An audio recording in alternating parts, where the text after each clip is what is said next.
Hot topic for the day here, Friday, May 16th, here on Morning Kick Around. As you see on your screen, we are welcomed by special guest, former U.S. international player, and you can see him across the ESPN platforms and the Vamos podcast. Welcome and very good morning to Herculez Gomez. Thank you for joining us here, sir. How you guys doing, Robert, Jason? Good to be with you guys.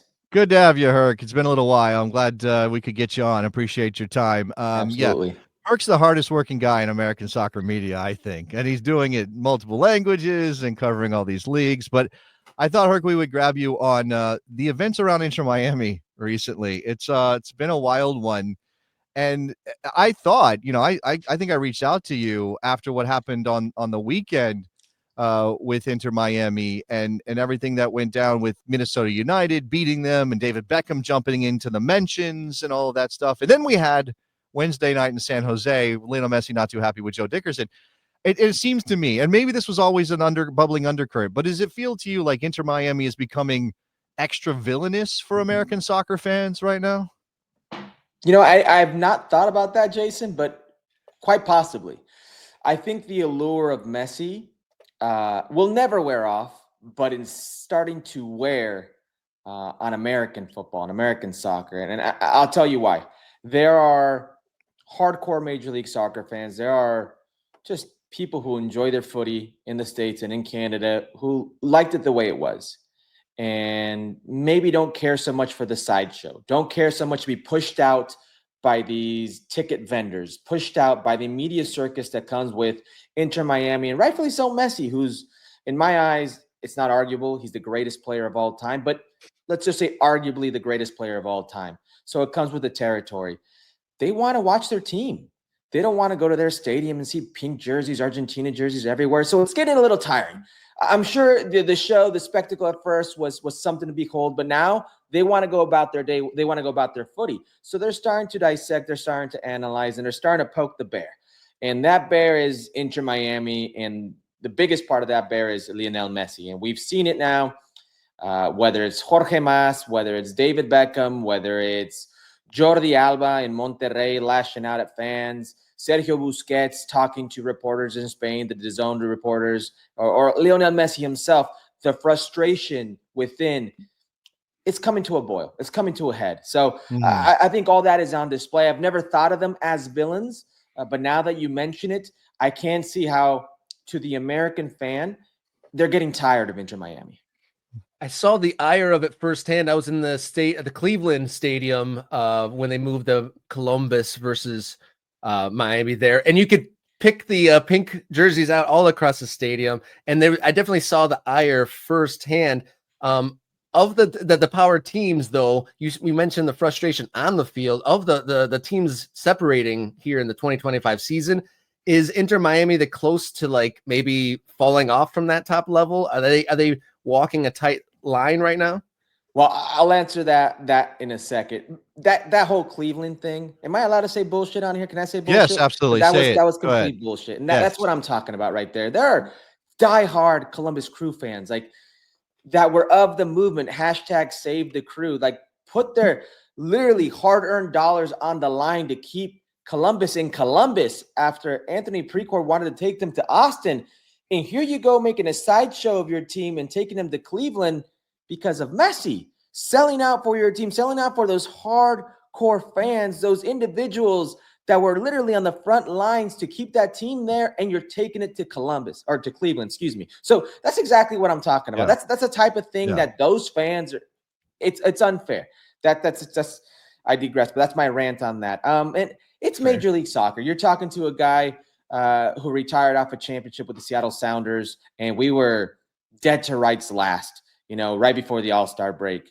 We were the worst team in Major League Soccer. Siggy Schmidt, rest in peace, was let go. Brian Schmetzer took over. Nico Lodero comes in. And that one singular piece not only changed the season, but many could argue changed, the trajectory of the Seattle Sounders and who they are today within Major League Soccer. So it can change very easily. And what I'm trying to say here, Robert, is they're on a downward spiral right now. I believe they've won 1 out of the last 7, if I'm not mistaken. Messi's still scoring goals. He's got 10 in all comps, 3 assists. He's still doing his thing, but he's clearly frustrated. There are a bunch of holes in this team, coaching being a massive one. Javier Mascherano didn't show the chops with the U20 team. He didn't qualify them for the World Cup. The only reason they got a World Cup was for political reasons, and Argentina ended up hosting it. And then the U23s at the Olympic level, it was an enormous fracaso, massive failure with Argentina. He gets this job because he's, let's be honest, Messi's friend. So he's here as Messi's friend, and he's not shown the chops to be a quality coach. Nowhere near Tata Martino, and Tata Martino had massive flaws. So he's not even on that level. So it's a situation where right now they're on a downward spiral, but come summertime, because they need to be reinforced for the Club World Cup, as Sergio Busquets has lashed out and told reporters, as he is pleading with, I don't even think ownership. I think he's pleading with Major League Soccer and the rules and mechanisms that they have to reinforce his team in the right way for that Club World Cup. If they do, that's going to change potentially what they can do in Major League Soccer. That's how this league is. You guys have been around this league long enough. You know, it's not about how you start, it's how you finish. And, you know, the most difficult teams to play against and the ones who usually lift up that trophy are the ones who come in hot at the right time. You know, Ark, it's interesting that because Inter Miami, obviously the most visible team in Major League Soccer by having the best player on the planet. He brings a bunch of friends over. A bunch of friends join him here. He's got an owner who's clearly willing to do everything he wants. Again, Javier Mascherano taking over. And there's this question of, is this good for MLS if Miami is dominant the way they have been in the regular season, obviously in the past, and winning trophies, and Messi is thriving and all of that, or if it's actually better for MLS if they do struggle a bit, to show that the league's not too easy, to like sell that idea that this is a legitimate football competition. It's just not a walk in the park for aging former European superstars. How do you kind of view that tension? Because I also think Major League Soccer and Don Garber has been very careful not to sort of like always sort of just genuflect in the direction of Messi. He's kind of said, like, Inter Miami has to follow the same rules everybody else does. Messi's obviously very important, and they've centered so much of the marketing around him. But it does seem like Garber has taken taking pains at times to kind of create that separation between just being Messi's league at this point. Yeah, but it is. It's yes, Messi's it league. Is. You know, that's what everything hinges on. So it's a catch-22. The rest of the world is paying attention. So if they saw a bunch of 30-somethings, a guy who will be, by the way, in June, 38 years old, dominating the league, and his friends, a guy who was on one leg in Brazil, they told us could no longer walk and needed injections to feel normal every day, come in and score 20 goals and be an MVP candidate like Luis Suarez was. Like, it might have a negative impression on the league. It might reinforce that retirement league image that Major League Soccer has been forever trying to shed. That's one end. The other end is I almost feel like Messi needs to be successful here, guys. If the Inter Miami project, if Messi is not successful, does not lift titles, if he keeps showing his frustrations and we keep seeing how bad his teammates are, I can go down the list. They're unproven players. We keep seeing how bad Inter Miami is, and if they get embarrassed at the Club World Cup, this could be detrimental for the league. Let's not kid ourselves here, guys. Major League Soccer, you know, they banked on, they banked on Apple TV. They put everything, you know, all the chips there. And I work for a company that's behind a paywall, and I understand how this works. But you left the big players. You left the ESPNs of the world. You left the Foxes of the world. You left the TUDNs of the world, which is massive eyeballs. And you went to a company that could be innovative and it could be the future. But right now, my wife's family's from Mexico. A lot of them don't use Apple TV. So even if you have Apple TV, which is a paywall, you got to pay another paywall to get Major League Soccer. And there's no external programming around Major League Soccer. So before, when you were with the big players, regardless of how you felt they covered the league, whether it was too much, too little, not enough, or non-existent, there would be a promo if you're watching First Take, if you're watching Ahora Nunca, if you're watching Sports Center. Do not forget El Clásico, or El Tráfico, this weekend, Carlos Vela versus Zlatan. You know, this weekend, and there's your graphic, and it shows you what time it airs on this network, et cetera, et cetera. Unless you're driving down the 110, okay? Unless you're driving down the 110 or the 405 in Los Angeles, you have no idea that game is going on, and it's a shame because that game always delivers. There are no external shows. They have their whip around show, but there are no external shows that then cover this for that network. So it's very difficult. They rely on guys like you, guys like us to promote them. And I can tell you what, I know because I work for a big player, how difficult it is to work with Major League Soccer and get their athletes, get their stars to appear so I can promote them. I can only imagine what it's like for you guys. It's nearly impossible. And that access is vital to them. So it's a catch-22 here. I do feel the Club World Cup is a massive talking point for Major League Soccer that not too many are focusing on. I'm going down the lineup right here. Ustari, their goalkeeper, he retired. He retired from Mexican football. He was done. Messi's friend comes back in. 2 of the 3 goals against San Jose, I think he was at fault. You go down the line, like Alba, very good player, serviceable. I've got nothing to say. Allen, I think he's a good player, good prospect. Maybe they're asking too much of him. Falcon came from Colo-Colo. You know, he's not a star player that you would assume would be on a team that you're trying to make the face of the franchise. Wenger, and Marcelo Wenger, they're right back. I don't know how he got on the books at Boca Juniors, and he did so for like 30-something games, and that was it. That was it. He's not that type of player to be around Messi, to play the type of brand that Messi wants. Busquets, a little long in the tooth. Bright, he runs around. That's fine. Kramaski, a long way to go. You've got Segovia, the Venezuelan.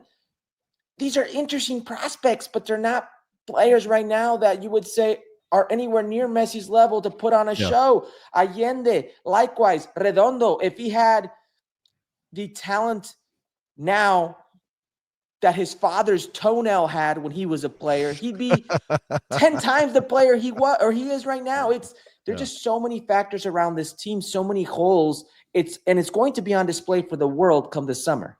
Yeah, that's interesting. Let me ask you about the Club World Cup, since you brought that up. Hurricane, obviously people will be watching to see how Messi's Inter Miami gets along, but obviously we're going to get one more team determined for this thing after the Club Leon Pachuca situation resolved in Club Leon being kicked out of the tournament. We get LAFC versus Club America at BMO Stadium in LA on the same day as the Champions League final, I will point out. So you can watch the Champions League final and then I guess watch that game. What do you make of that game? Because I've said I think it's the biggest one-off game between an MLS and a Liga MX team or Mexican club in history. It is. It's the most expensive one because the winner is going to get $10 million immediately for participating in the Club World Cup.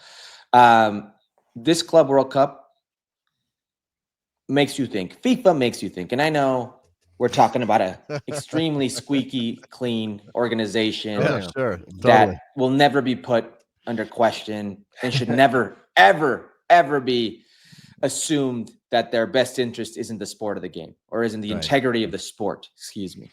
Mm-hmm. But they were having real troubles to find a TV rights contract. Mm-hmm. Mm-hmm. And in comes Televisa. And about a month later, out of the blue, Televisa, whose ownership has problems with Grupo Pachuca's ownerships. Oh, all of a sudden, this comes about. Mm-hmm. Now, multi-club ownership is frowned upon. I use frowned upon because FIFA would say it's not allowed, but they don't enforce it. They will say they don't have authority to enforce it, so they leave it up to confederations. So it's frowned upon, okay? So ultimately, Leon is not a victim here. I think the victim here is LAFC.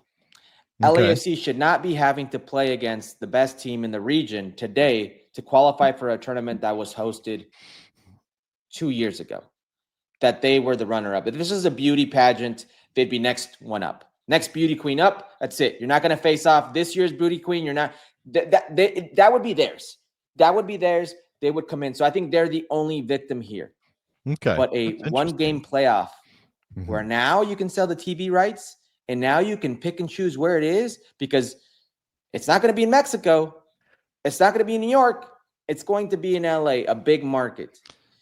And you can do that one-game playoff with everything to ride and sell it, promote it. I FIFA ends up winning here. Yeah. Let's say it's Club America, and I do think it'll be Club America. I'm sorry to my LAFC peeps. I do think it'll be Club America. That's a massive, massive upgrade for a competition that is struggling to sell tickets, a competition that is struggling to be relevant like its European counterpart, the Champions League. Yeah. Having Club America in this competition is gold for them. So it's funny how they end up winning. It's funny how they came up on top on this one. Yeah, funny doing a lot of work there for sure. Running over it a little bit, but I did want to ask you because there's so many stories, both positive and negative, and you're obviously a veteran covering this game, and you've definitely dug in, done a lot of work promoting and covering the game. But in American soccer, with there's a groundswell of smaller market teams and the USL news and everything, and that's a positive. But you also have stories like this, a lot of like pay for play, and then obviously the struggles of the national team. I want to get your score on your personal soccer positivity index, like on a scale from -5, where I'm feeling a little jaded and negative about how things are going, to a +5 to this is the most exciting time to cover soccer in this country. Where would you land in that positivity index? All right, can we Robert, when you say cover soccer, what do you mean? Because I just got done watching a 17-year-old like score one of the best goals I've ever seen in my life and win a league title for Barcelona. Are you talking world football, or are you talking domestic? Domestically, right here in the States. Because as an American, Herc, talking American soccer, how do you feel about American soccer right now? The cynicism level, the positivity index. That's so complicated. Let me break this down for you. Why I think it's complicated, because Christian Pulisic, like his team had a mediocre season, one of the winningest teams in European football. Only Real Madrid is a bigger winner in European football. It's not my opinion. Those are trophies. Those are statistics. Go look it up, right? That's what it is. Yeah. But he had a hell of a season, a hell of a 2 seasons. And his numbers are on par. And I've been saying this for quite some time. Like, at times this season, Christian Pulisic has been world-class. His numbers indicate that. He's on par with Lautaro Martinez, who was a Ballon d'Or candidate last year, will be a Ballon d'Or candidate this year. And Lookman, who is destined for bigger and greater. You should leave Atalanta. Like, those are his numbers. Those are his comps. No other player since he's come into, Italy comes close. Those are his 2 comps. So you could say you've never had a player like that. Like on the men's side, like that's something to feel damn good about, right? Then you look at the national team coming in 4th out of 4 in a tournament for 4. You look at Pochettino and how much you paid for him, and you look at what you're getting. You're like, is he really that invested? You look at how difficult it is for some people to keep up with Major League Soccer because they've made it difficult for you. They put everything in like this 4 or 5 hour window. And I get paid to watch football. I get paid to watch the sport. I get paid for soccer. It's difficult for me to watch Major League Soccer. Like, I have to go out of my way,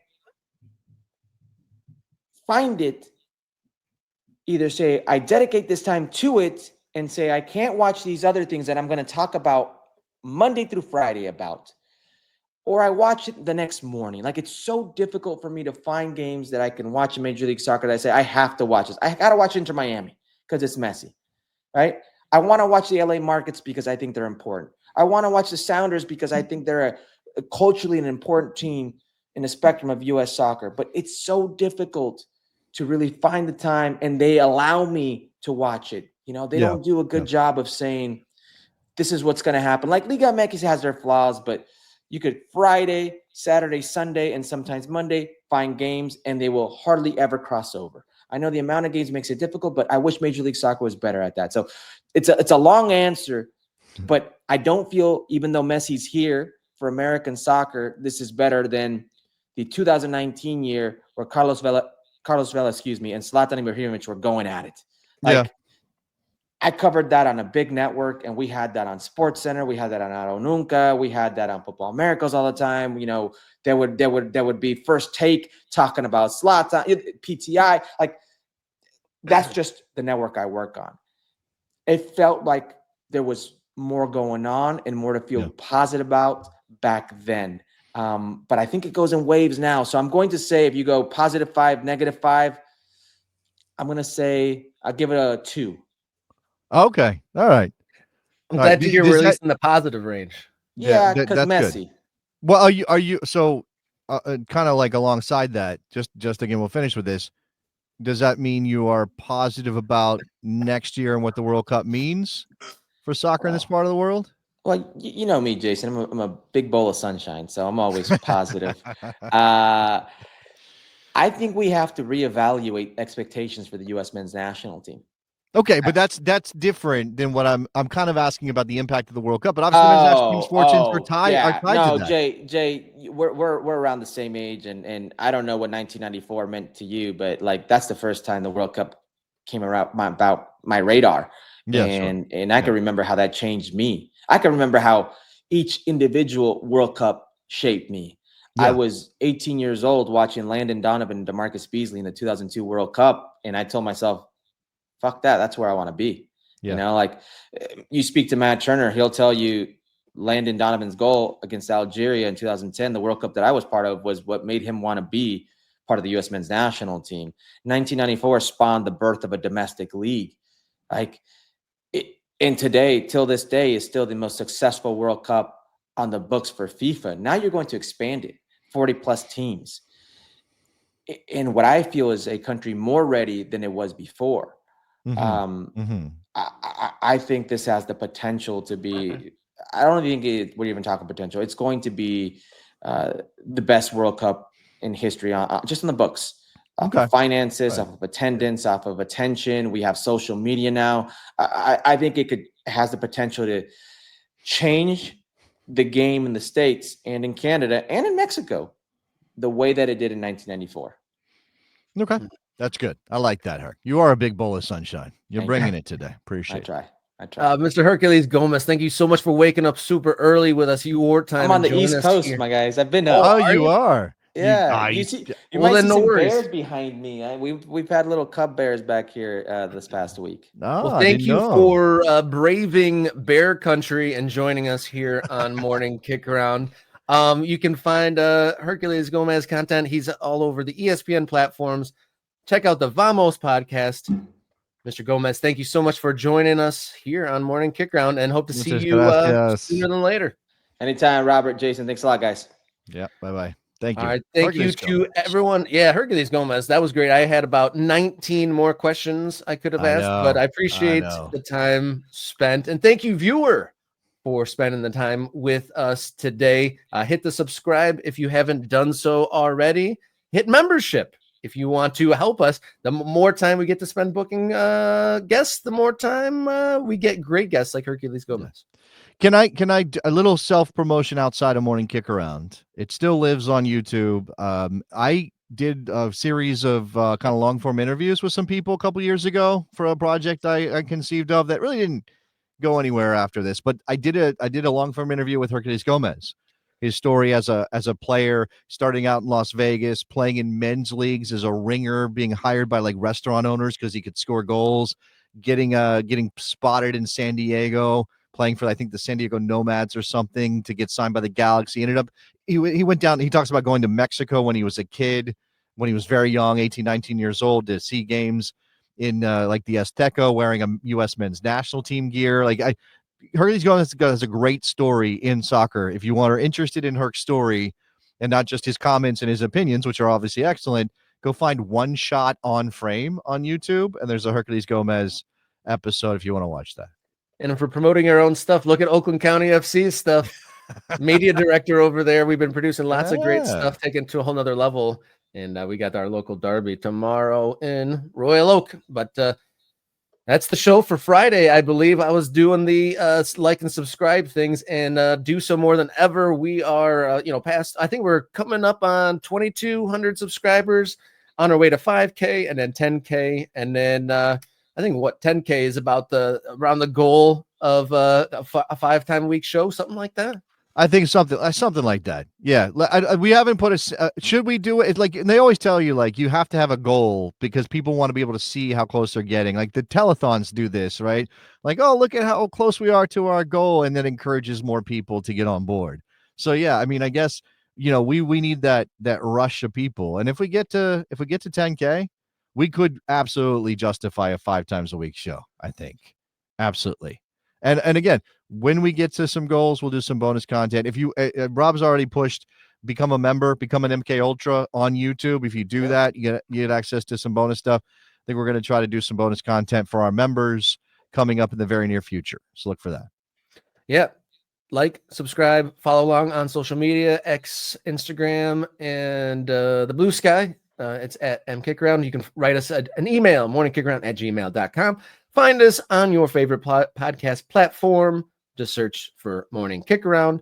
And if you want an alternative way to support the show outside of YouTube, coffee.com/morning kickaround. Lots of options for you there. All right. Wonderful Friday show. Happy Friday to everybody. And then we'll be back on Monday for another episode of Morning Kickaround. Until then, everybody, please enjoy your soccer.